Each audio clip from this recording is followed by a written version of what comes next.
Hello, everyone. Today we're joined by a very special guest. This is eight-time world champion Troy Dorsey. Welcome to the show, sir. Thank you so much for having me, Mr. Old. I really appreciate it. Yes, sir. We had you out here for a seminar at Rising Phoenix Martial Arts not too long ago, and you were telling me lots of fun stories about back in the day. And I thought, hey, we should get you on the podcast. You can share some of the stories. And I know right now you're doing a tour, you're doing seminars around the area, and so we wanted to get your word out there about that as well. So, Mr. Dorsey, Grandmaster Dorsey, I should say, the 10th degree black belt. How did you get started in the martial arts? You've been on a crazy journey, I bet, having done it for so many years. Yes, sir. I can't believe it's already been, what is it, 50 something years. So, Wow. so I started in 1974. So we got 84, 94, 100, 114, Wow. Back in the day. 124. So just 52 years, I guess, something like that, if my math is correct. So the reason I started is because I was in fifth grade. I had another brother, fourth grade. He's 1 year and 1 day younger than me. His name is Brian, and he has a roofing company here in Mansfield. Actually, he goes all over. He's been to Florida for storms and all kind of different things. So he's not just here in the DFW airport, but he's here. Yeah, it's called Dorsey's Unlimited Roofing, and uh, and I have my youngest brother Rodney. And when we started,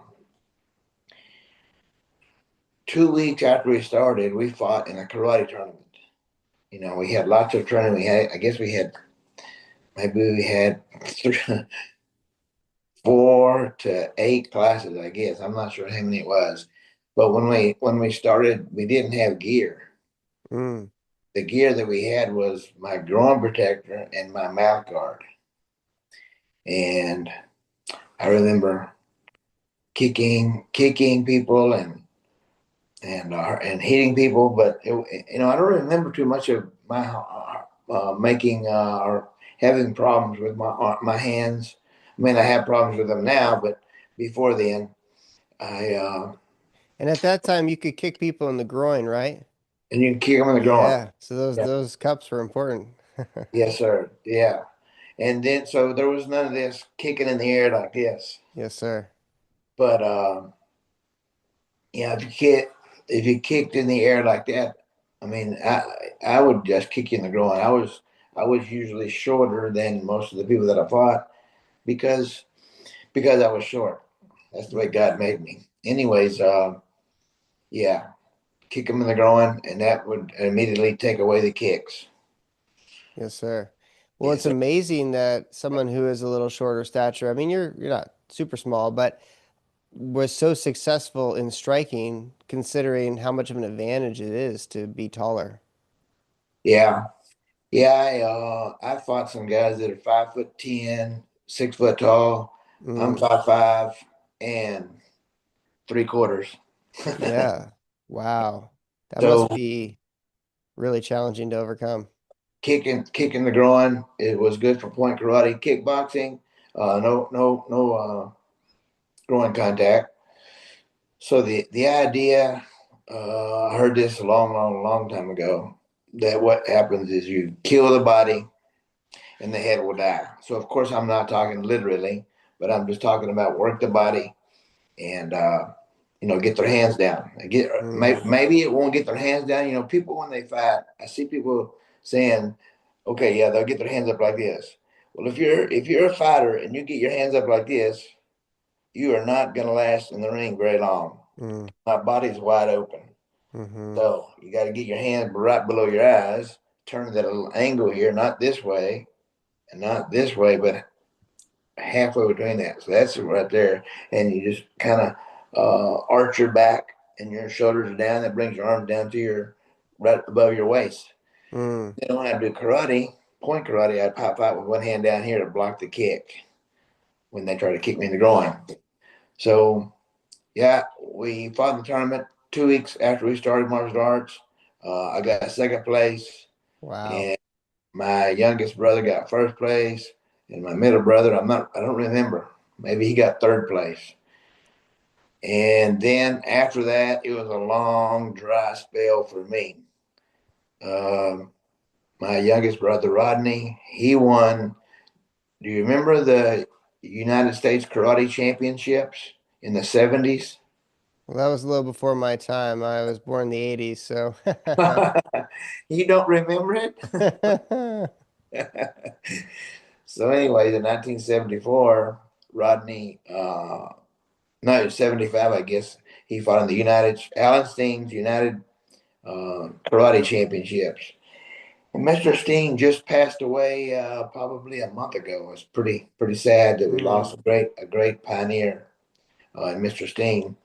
So Rodney, my youngest brother, he won second place. I didn't place, and I don't think my middle brother Brian, did either.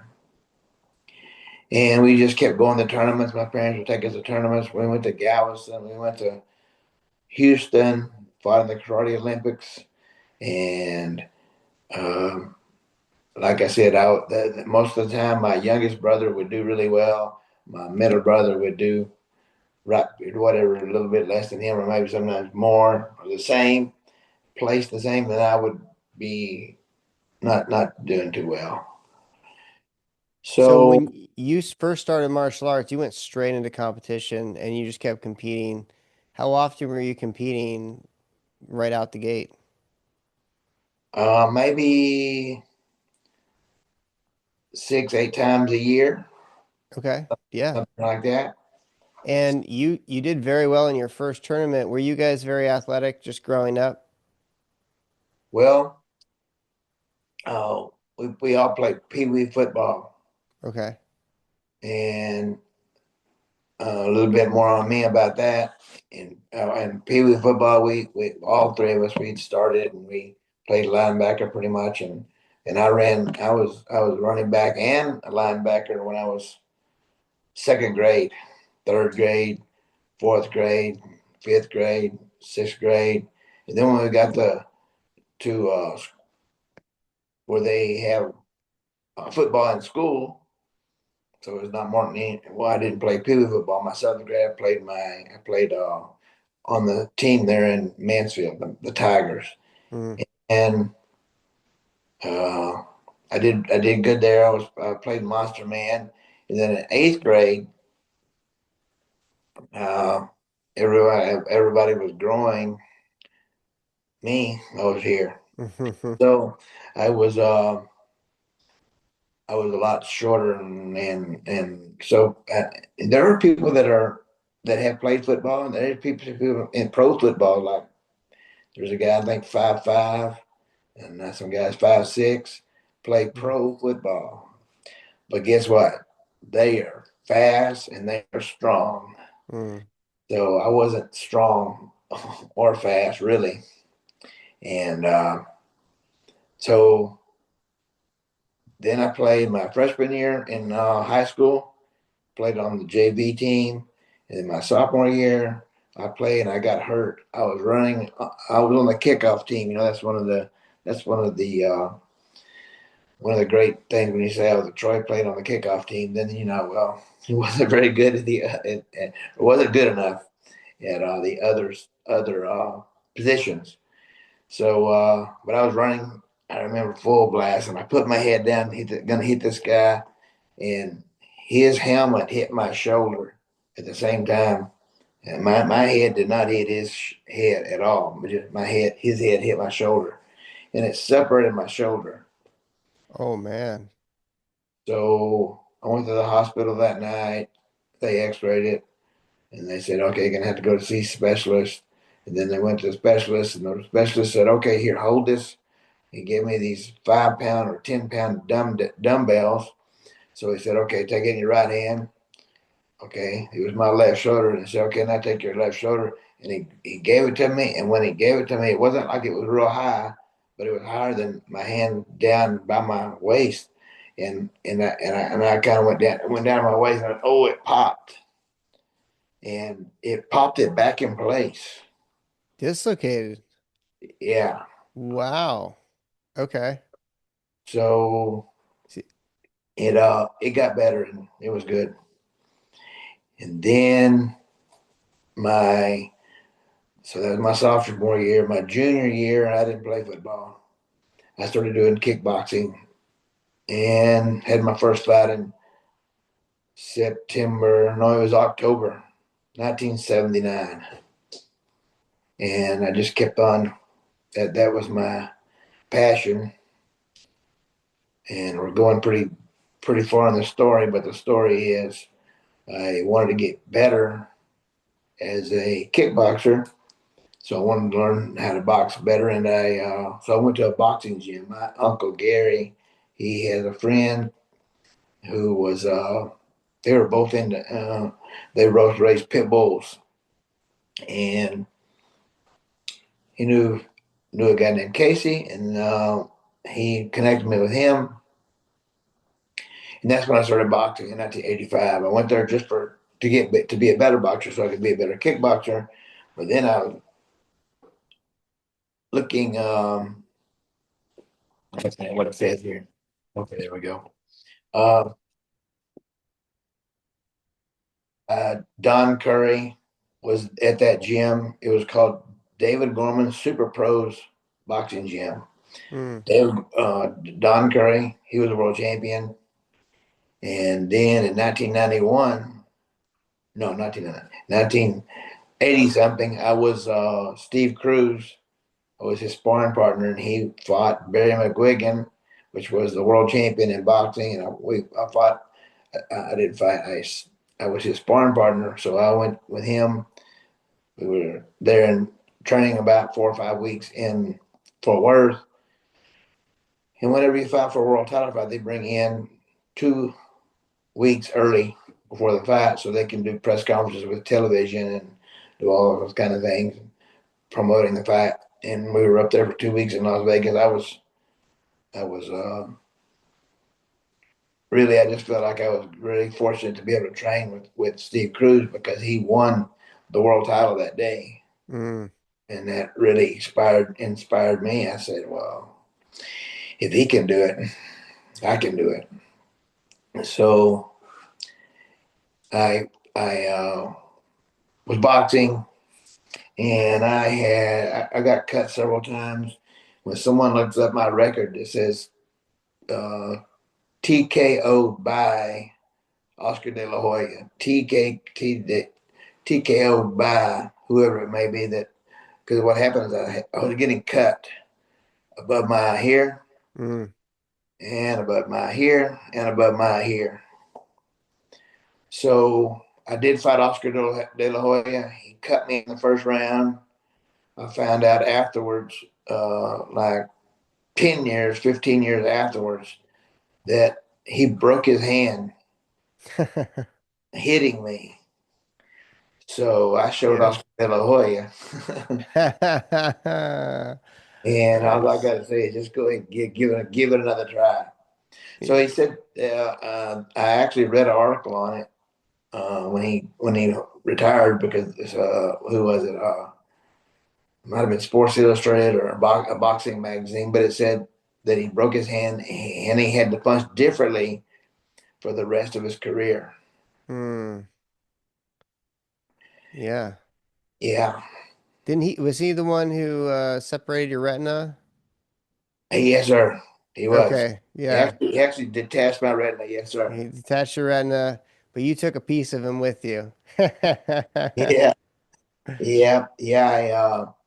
I fought him in June, and then in November I went to the doctor because my eye was giving me problems. It was real blurry, Mm, and the doctor said he was an ophthalmologist, and he's looking at my doctor, and so they dilate your eyes. He's looking at it. He said, "Oh, we need to do surgery today, or you could go blind."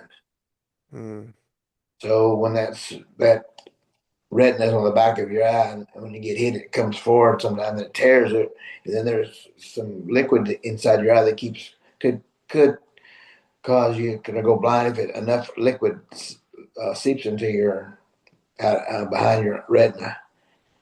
So I had surgery that day, and I fought later on that year. Just kept on fighting. It's awesome. So once you had your retina detached, didn't you say you lost a lot of vision in your one eye? Well, what happened over the years, it just kept getting worse and worse and worse and worse. Okay. And But you could kind of see out of it at the time?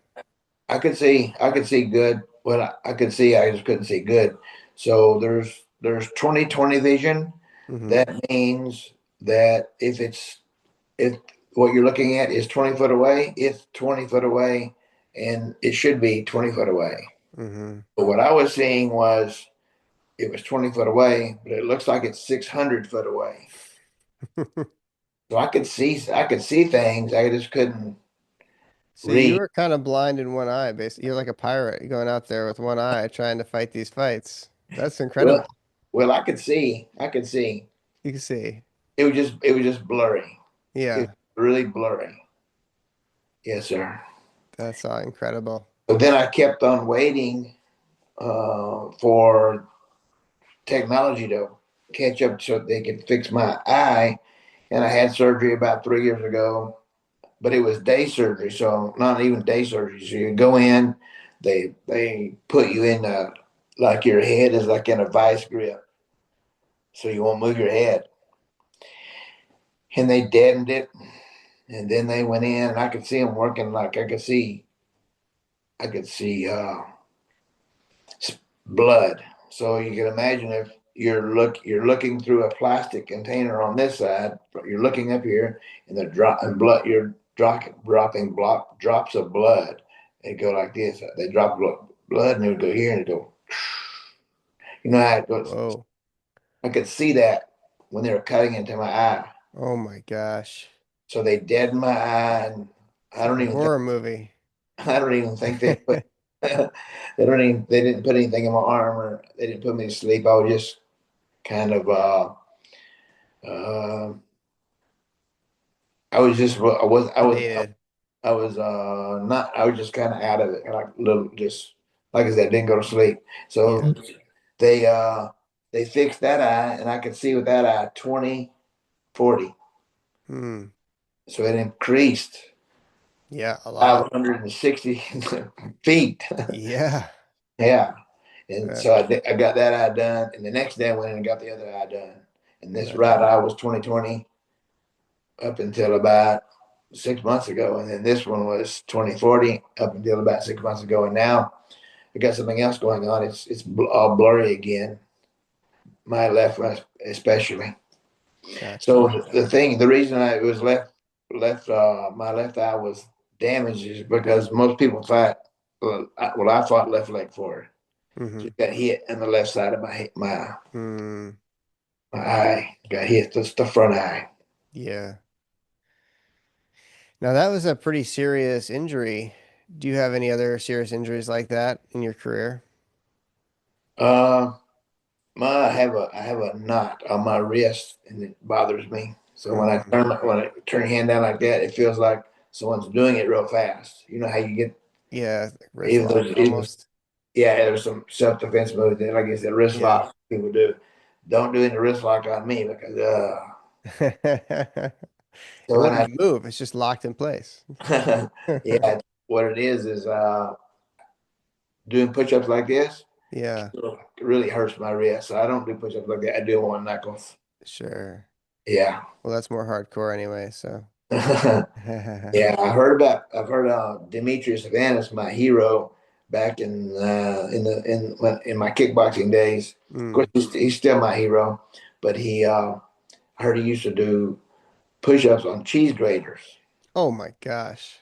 That's to just make, showing off. to make his knuckles. Yeah. Oh, like to toughen them up. Yeah, yes, sir. I've heard like, hitting cinder blocks to strengthening your hands, punching sand, but cheese graters, I mean, we're just going to the next level there. Yes, sir. Oh, wow. So after your career in competitive kickboxing, you started a martial arts school, correct? No, sir. No? Uh, when I graduated high school in 1981, my instructor and I went into business together. He had a school in Duncanville, and helped me open up a school in East Dallas, and I bought my karate school from Alan Steen. Alan Steen opened that school in 1962 when I was born that year, the year I was born. Wow. Bought that school from him and made this drive from Mansfield to East Dallas, 42 miles from 1981.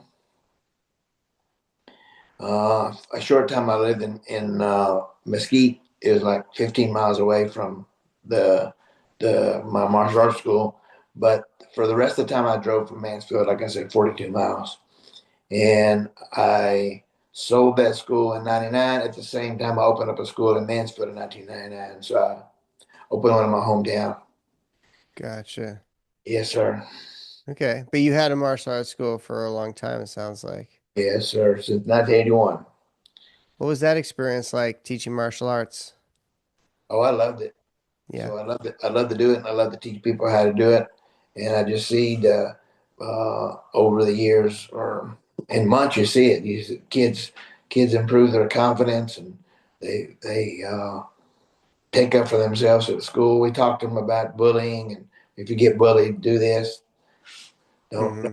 don't ever start fights. You only use martial arts if you're in big trouble. You don't go around kicking or punching anybody. So it's a great discipline for children. And I'm sure you teach the same thing or something similar. Not don't use martial arts unless you're in big trouble. Absolutely. Yeah.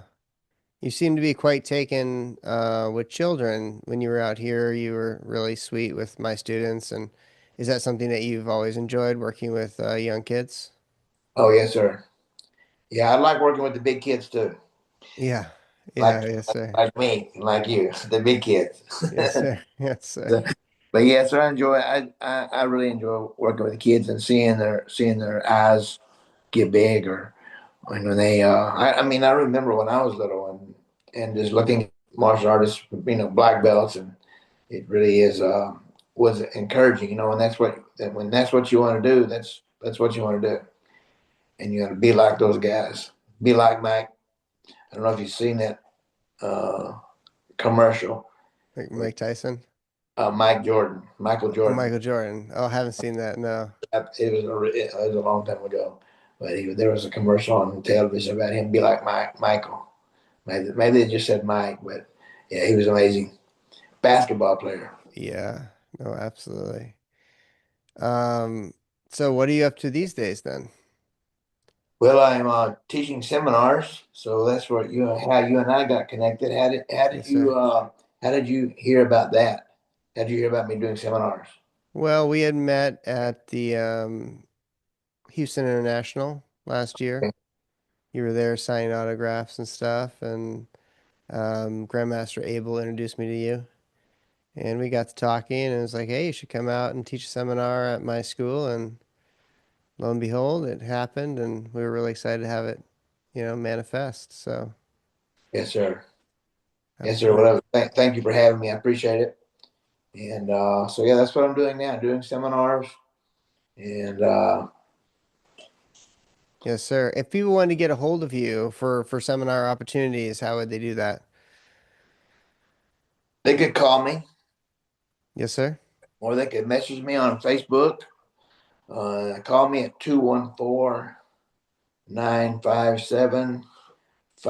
214-957-5062. Yes, sir. 214-957-5062. Awesome. Now, I know you're a devout Christian. How has that informed your martial arts training? Some of the people that I've met in Texas have been like timid to do martial arts because they think they're all Asian culture and this and that. But you seem to walk that line well. You're both a devout Christian, but you also do martial arts. You started in Taekwondo, you've done karate, you're 10th degree black belt in karate. Do you have any thoughts on that? Well, I think that's what God put me on this earth to do is to do Yeah. martial arts. Uh, I started, like I said, in '74, and after my career in fighting, I I was wondering, trying to find what I could do with my time because I wasn't going to be training for fights anymore. And I started talking to my wife about doing jujitsu. She said, "Yeah, you ought to go do jujitsu." So I started training with Travis Luter. He's a former UFC fighter, and but he's also really, really good at jujitsu. So I started training with him, and normally it takes 10 years to get your black belt in jujitsu, Hmm. but I'm not normal. It took me 12. Yeah, and you thought I was going to say less, right? But jujitsu is nothing to do. There's nothing like it. Nothing like martial art. I mean, nothing like kicking and punching that you take away from. Uh, it's not like because I was good in American Taekwondo, it had nothing to do. It's like learning another language. Sure. And jujitsu is like Japanese. It's hard and it takes time. And but I really like jujitsu. I really like it a lot. It's Yeah. wrestling, martial arts wrestling. I didn't realize you were a black belt in jiu-jitsu. That's cool. I know you had some grappling techniques you taught us, but I didn't realize. So what other ranks do you hold besides your 10th degree in karate, and then you have a black belt in jiu-jitsu? Um, I think that's about it. Hey, still, that's super impressive. Yes, sir. Yes, sir. 10th degree black belt also in kickboxing. Okay.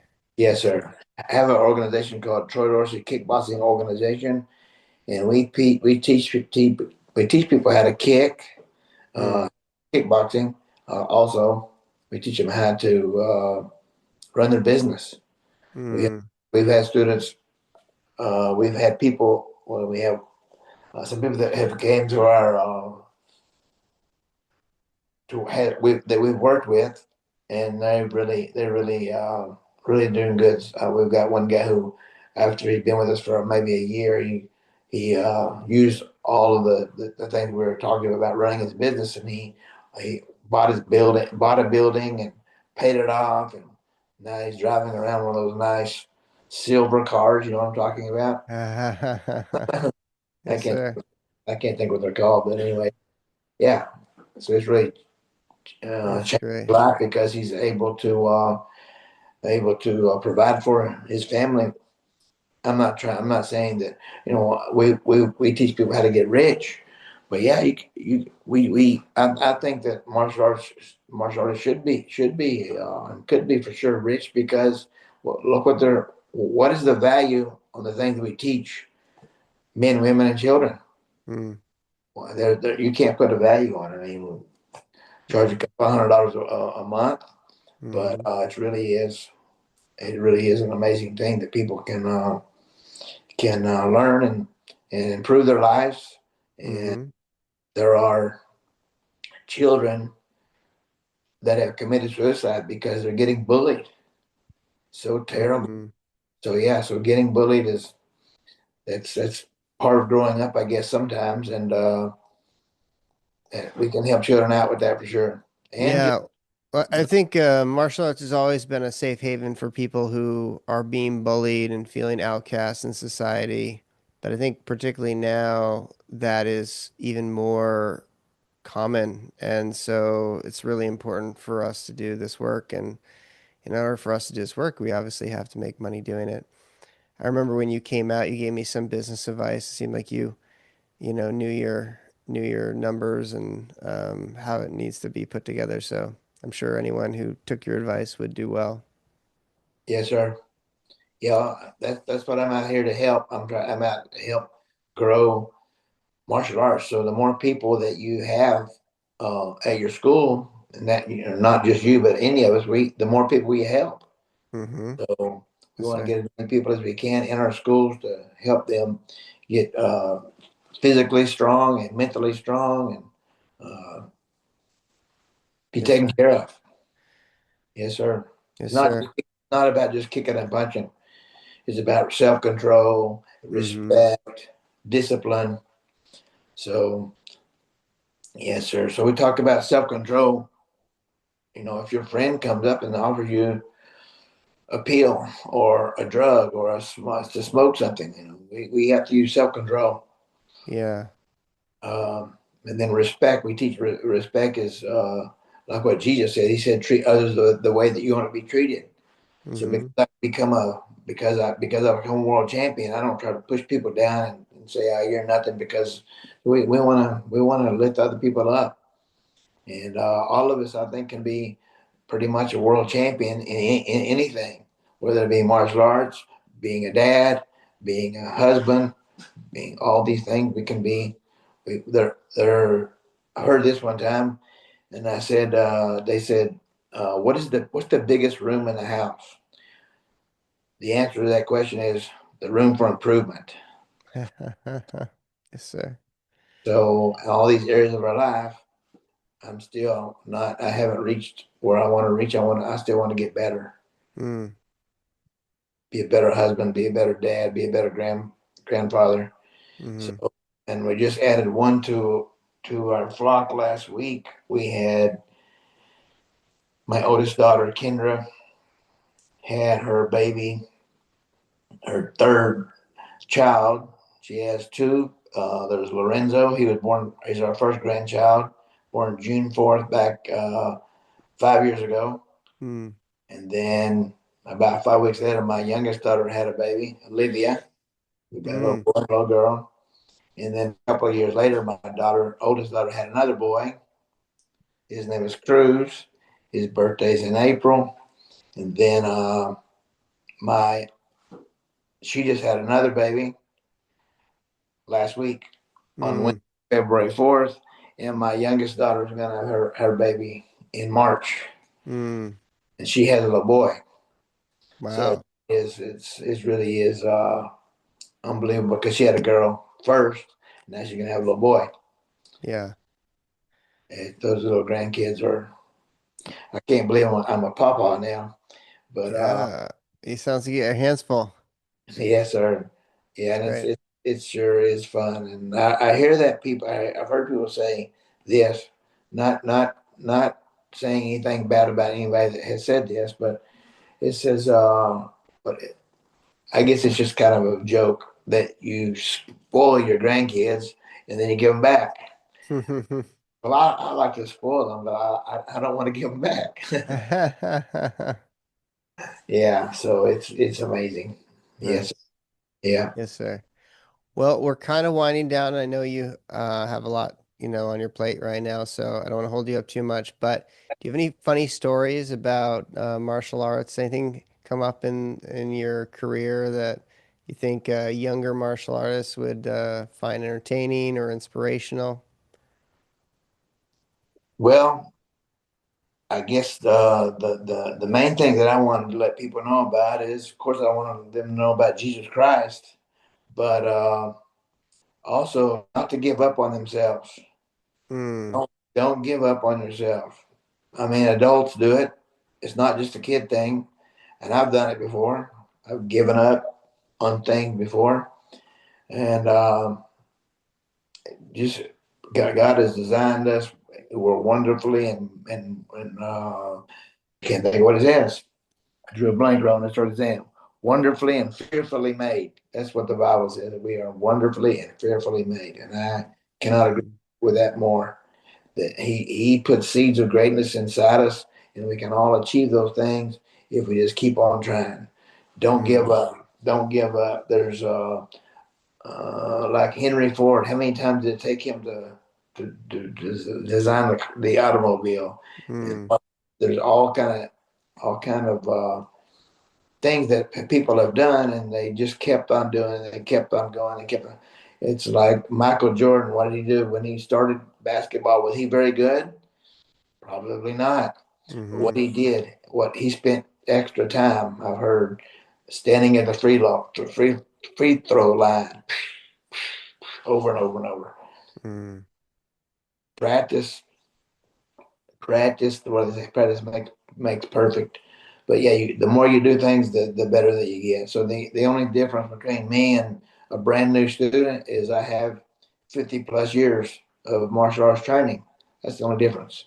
That's a That's long time, but we can all.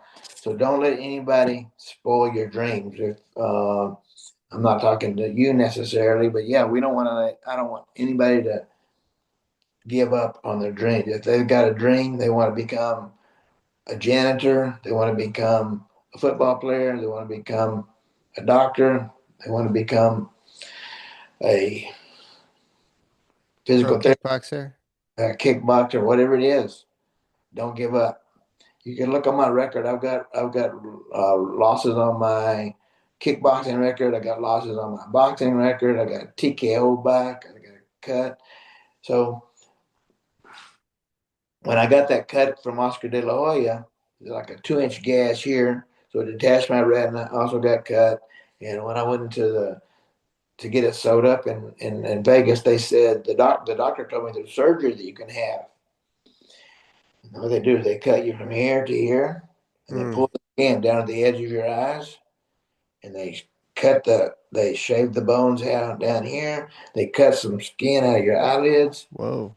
and I didn't get cut again for 3, 4 more years, and then after that, I retired when I got cut Mm, because it was just putting my wife and my parents through heck, and I'll say it in a nice way because I was I probably had 20 plus cuts mm, when I was fighting, and I got several of my fights stopped because of the cut. So that there's maybe there might be 7 or 8. I'm not sure exactly that I fought that I got cut and they stopped. They says TDKO or TKO. yeah. Yeah, So, like you said, I mean, you're an 8-time world champion, but like all of us, we lose some, we win some. And when you lose in a competition like kickboxing, where you're doing full contact and you're knocking people out, it's probably a pretty traumatic loss, at least physically. right, How did you deal with that emotionally? I think that's something a lot of my students struggle with. You know, I'll take them to a tournament and they're expecting to win. I try to tell them, look, these people at this tournament, they've been going to tournaments every couple of months for years and years, and you go in there, this is your first time, you're probably not going to win.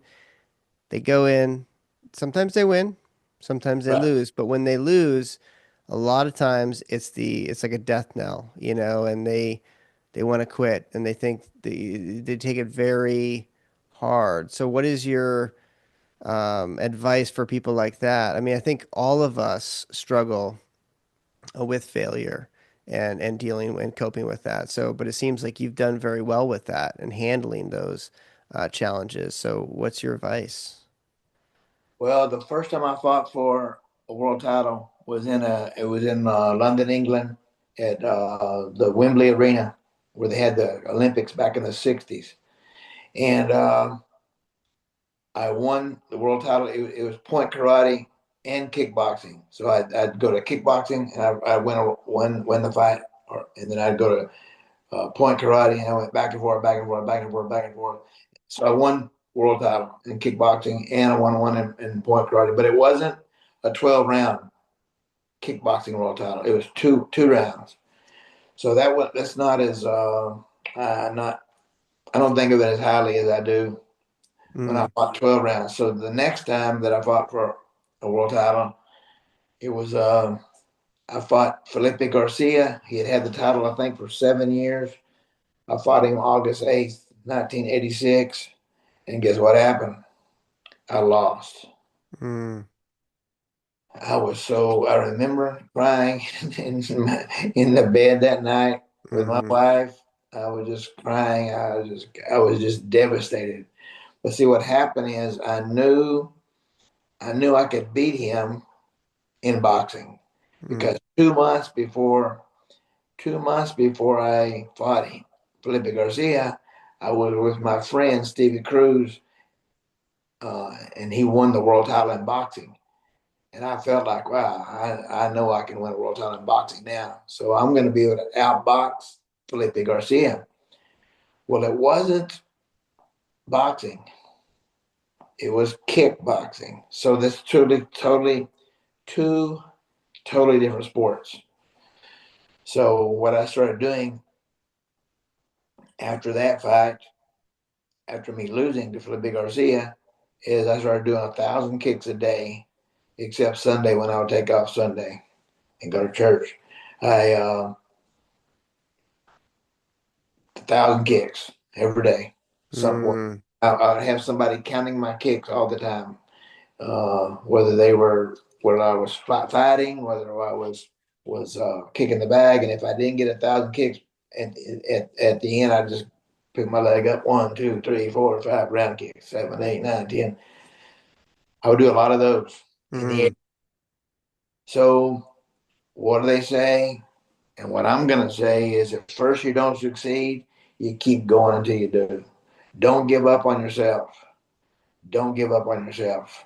Like I said, God put seeds of greatness inside us. And have you ever had any difficult times at your school? yeah, of course. What'd you do? Kept on pushing forward. You Yes, didn't sir. didn't give up.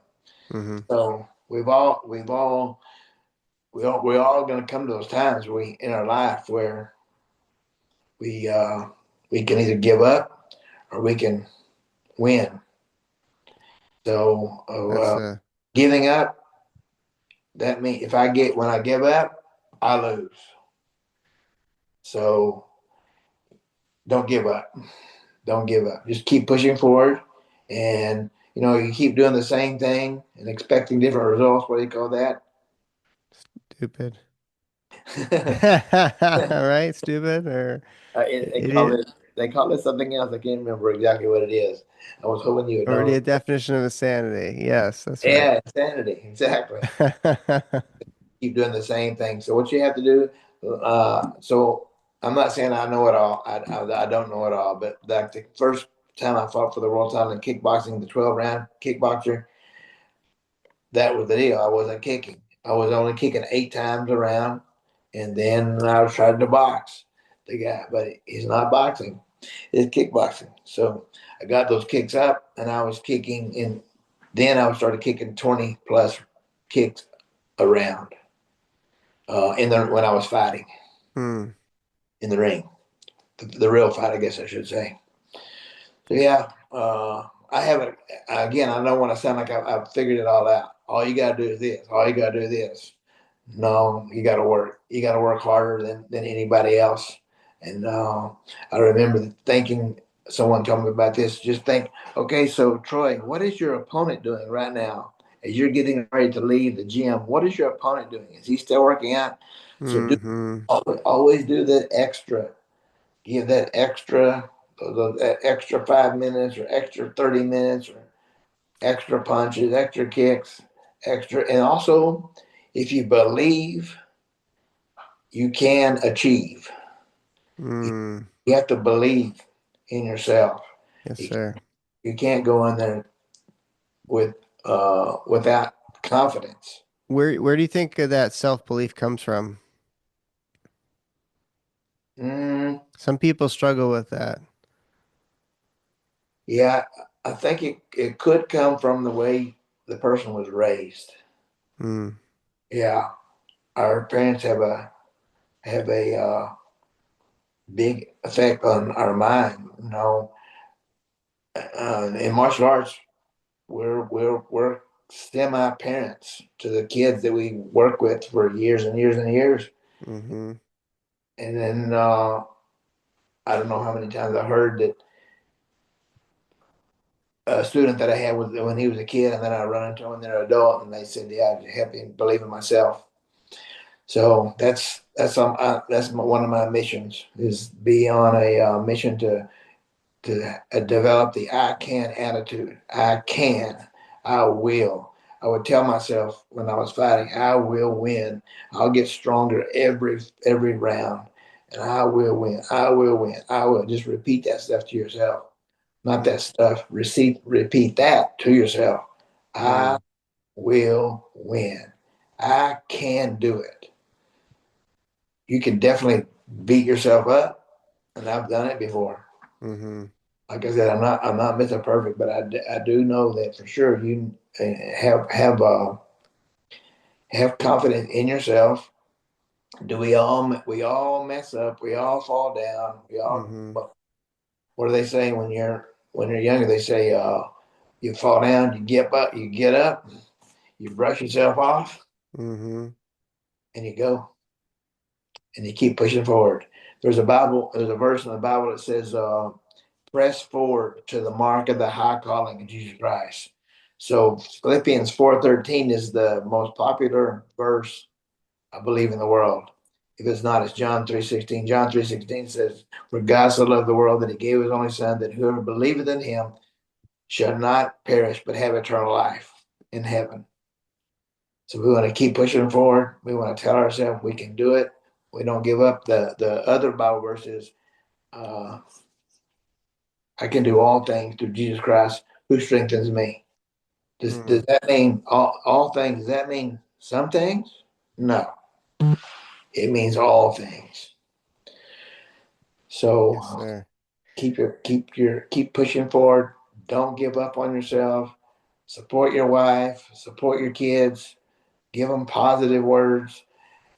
There's nothing hurts children than having more. Nothing hurts children more than being real negative to your telling your kids that you can't do it. You won't do it. You're dumb. You're stupid. You're idiot. You're things like that. Oh my gosh. Yes, sir. Yeah. Well, that's a great note to leave it on. Pick yourself up, visualize the success, and go for it. Grandmaster Dorsey, it's been a huge honor having you on our podcast. Thank you Thank again you. for coming out and doing that seminar. I would highly recommend anybody who's looking to do a seminar to contact Grandmaster Dorsey and get him to come out. Not only did he teach some invaluable skills to my students, but he told some great stories and was overall a very entertaining character to have in the house. So you guys will not disappoint. And we had a lot of buzz in our community for him coming out here. We had the Kyle Chamber of Commerce coming down, to investigate and share our story. So it could be a good thing for your school to get your name out there a little bit, bringing a legend like Grandmaster Dorsey, 8-time world champion. And so look him up. How can they get a hold of you again, sir? They can call me on my phone, 214-957-5062. Thank you for allowing me to share that with everyone. Yes, sir. Yes, sir. Huge honor. All right, sir. Well, we're going to keep training hard, and I'm wishing you the best of luck with everything. Thank you so much, sir. God bless you. Yes, sir. Likewise. Okay, goodbye.